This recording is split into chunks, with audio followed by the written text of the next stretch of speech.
నువ్వు లేక నేను లేను సీరియల్ ఈ రోజు ఎపిసోడ్ శోభనం గదిలో విక్రమ్ రాధ ఇద్దరు తమ తమ గతాన్ని తమలో తాము గుర్తు చేసుకుంటూ ఉంటారు. ఇక ప్రియా తన బావని దక్కించుకునేందుకు శోభనం గదిలోకి వెళ్లి చెంపదెబ్బలు తిని వచ్చేసింది.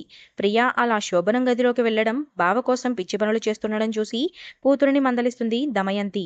బావ కావాలని అనుకుంటే ఇలాంటి దిగజారుడు పనులు కాదు, ఆ రాధని ఇంట్లో నుంచి బయటకు వెళ్ళగొట్టే ప్లాన్స్ వేయాలి అని దమయంతి చెబుతుంది. ఇలాంటి పిచ్చి పనులు చేస్తే ఇకపై నాతో మాట్లాడుకో అని దమయంతి ఆగ్రహం వ్యక్తం చేస్తుంది. సారీ మ్యామ్, ఇకపై ఇలాంటి పనులు చేయను అని ప్రియా వేడుకుంటుంది. ఇలాంటి పనులు చేయకూడదు, మనం పోరాడాలి, రాధను బయటకు పంపించేలా నేను చేస్తాను అని దమయంతి అంటుంది. అలా నేను లోపలకు వెళ్ళినందుకు నాకొక మ్యాటర్ తెలిసింది. వాళ్ళిద్దరికీ ఒకరంటే ఒకరికి ఇష్టం లేదని నాకు అర్థమైంది. బావని ముట్టుకుంటే పట్టుకుంటే చిరాకు పడ్డాడు. వాళ్ళిద్దరి మధ్య ప్రేమ లేదు, తొక్క లేదు. వాళ్ళిద్దరూ నటిస్తున్నారని నాకనిపిస్తోంది. రాధని బావ ఇష్టంగానే పెళ్లి చేసుకున్నాడని అనుకుందాం. కానీ శోభనం గదిలో నాకు అలాంటిదేమీ కనిపించలేదు. ఆకలేస్తే స్వీట్స్ తిను, నిద్ర వస్తే కింద పడుకో అని అన్నాడు. నిజంగా ప్రేమించి పెళ్లి చేసుకున్న వాళ్ళైతే ఇలా చేస్తారా? ఆ రోజు వ్రతం నాకు ఇష్టం లేదు అని చెప్పింది. ఇవన్నీ చూస్తుంటే నాకు తేడాగా ఉంది అని ప్రియా చెప్పడంతో దమయంతి ఆలోచనల్లో పడింది. ఆ ఇద్దరి మధ్య ఏదో ఉంది, అదేంటో తెలుసుకోవాలి అని ప్రియా చెబుతుంది. అవును, నువ్వన్నది నిజమే, విక్రమ్ మహాజాదు, ఎదుటివారి అంచనాలకు అందడు అని దమయంతి అంటుంది. చూసుకుందాం మ్యామ్ అని ప్రియా అంటుంది. విక్రమ్‌తో నీ పెళ్లి త్వరలోనే జరుగుతోంది. విక్రమ్ ఏదో కొత్త ఆట ఆడుతున్నాడు. అదేంటో కనిపెడతాను, వాడి ఆట కట్టిస్తాను అని దమయంతి అంటుంది. శోభనం గదిలో తెల్లార్లు ఒకరి విక్రమ్ భుజంపై తలవాల్చి నిద్రపోయింది రాధ.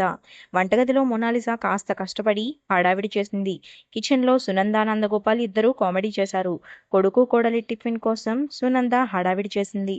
ముందు వాళ్ళిద్దరూ నిద్ర లేవాలి కదా అని నందగోపాల్ అంటే వారిని నిద్ర లేపేందుకు సునంద వెళ్తుంది. శోభనం గది తలుపులు సునంద కొడుతూ ఉంటుంది. రాధ వెళ్లి డోర్ తీస్తుంటే విక్రమ్ ఆపుతాడు. బొట్టు పూలు చెరిపేస్తాడు. ఇప్పుడు వెళ్లి డోర్ తీయమని అంటాడు. అలా చెరిగిన జుట్టు, నలిగిన పూలను చూసి సునంద తెగ సంబరపడుతుంది. నాన్న, నిన్ను కాపాడుకోవడానికే ఇదంతా చేస్తున్నాను అని రాధ తన మనసులో తాను అనుకుంటుంది.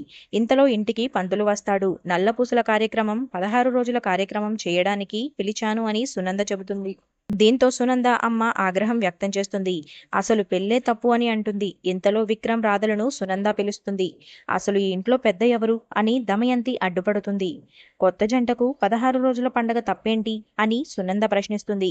ఇక ఈ విషయంలో సునంద దమయంతి మధ్య మాటామాట పెరుగుతుంది. ఎవరేం చేసినా సరే, నా కొడుకు కోడలికి జరగాల్సిన అన్ని సాంప్రదాయ కార్యక్రమాల్ని చేస్తాను అనింది అని సునంద అంటుంది.